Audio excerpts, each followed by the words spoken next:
Did the computer formula the NBA uses to plot out its schedule turn out to be a time machine? In a remarkable coincidence, the league's two opening day games back on October 18, 2017, PHL time, also happened to be the matchups of this year's conference finals. Back on that date, the Cleveland Cavaliers hosted the Boston Celtics, followed by the Houston Rockets visiting the champion Golden State Warriors. The Cavaliers won 102-99, while the Rockets came from behind 122-121. Flash forward a little under 7 months later, and the Celtics have home court advantage against the Cavaliers, while the Warriors will battle it out in H-Town in 4 of the 7 games. Can we glean anything from those two season openers? Let's take a deeper look. Cavaliers 102, Celtics 99. What happened? So, let's get the depressing part out of the way early. The season got out to an ominous start when Gordon Hayward suffered a catastrophic, season-ending leg injury just a little over 5 minutes into the game. The incident understandably shook the green and white, and Cleveland was able to go up by as much as 18 points, 60-42, early in the third. However, as would become a theme for the Celtics this season, the team refused to back down. Boston even led by 4 late, 92-88, 4:12 to play. The Cavs then fought back behind LeBron James and Kevin Love, 102-98, 46. 3 seconds to go.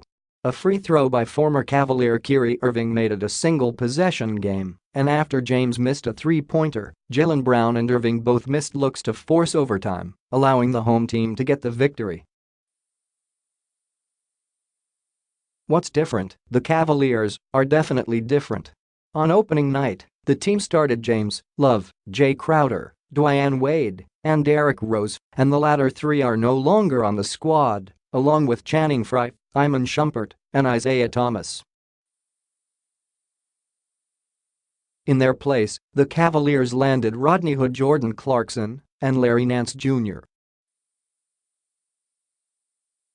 at the trade deadline, but Cleveland dominated the Toronto Raptors in round 2 of these playoffs by relying on their old guard J.R. Smith, Tristan Thompson, and Kyle Korver.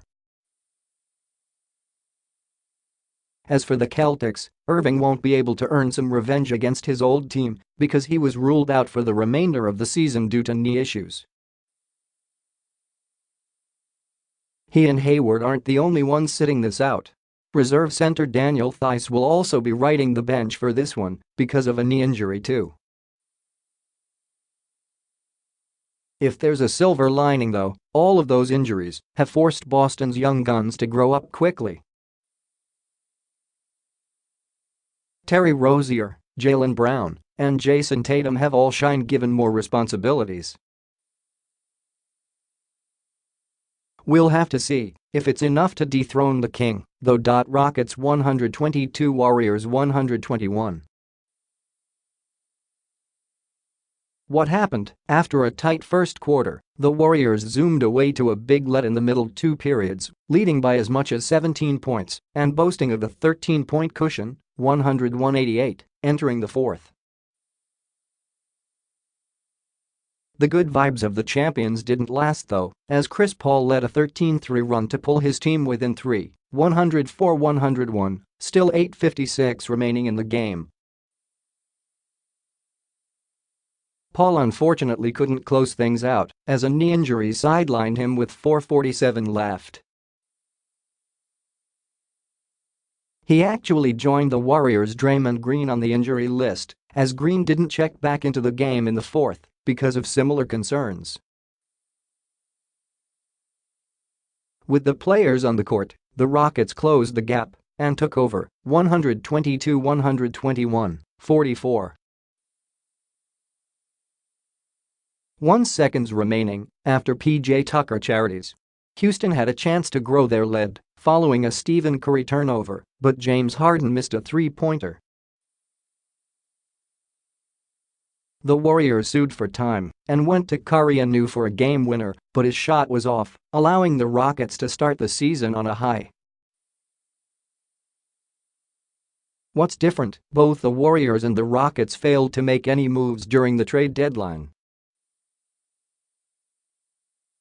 The Warriors did waive Omri Caspi to make room for G League call-up Quinn Cook, while the Rockets signed Joe Johnson off the waiver wire. Another such addition, Brandon Wright, needed knee surgery and won't play. Perhaps the biggest change regarding the Warriors will be their rotation. On opening night, head coach Steve Kerr played almost his entire roster, with 12 players logging at least 7 minutes, though some of that was due to Draymond's injury. Through these playoffs, especially in the Pelicans series, the Warriors went to the Hamptons 5 group early and often, with just a few bench guys spelling the main guns. That will likely be the case anew against the Rockets. As for Houston, the biggest improvement from then and now might be the play of center Clint Capella. The restricted free agent to be dominated Rudy Gobert of the Jazz and could outmuscle his Golden State counterparts, regardless of whether they go small or opt for Zaza Pachulia or JaVale McGee.